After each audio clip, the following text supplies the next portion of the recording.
মনে রাখবেন, রাজনীতি করার জন্য যা ইচ্ছে করে যান, কিন্তু কোনো মৃত্যুকে নিয়ে এই ভয়াবহ রাজনীতির খেলা খেলবেন না।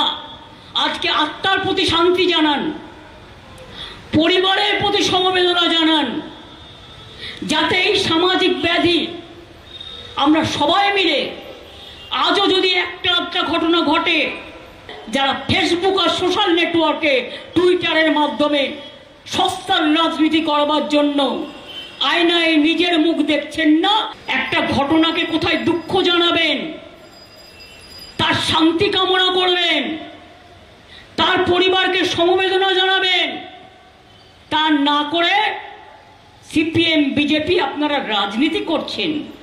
আমি বলি, আমি ক্ষমতার মায়া করি না।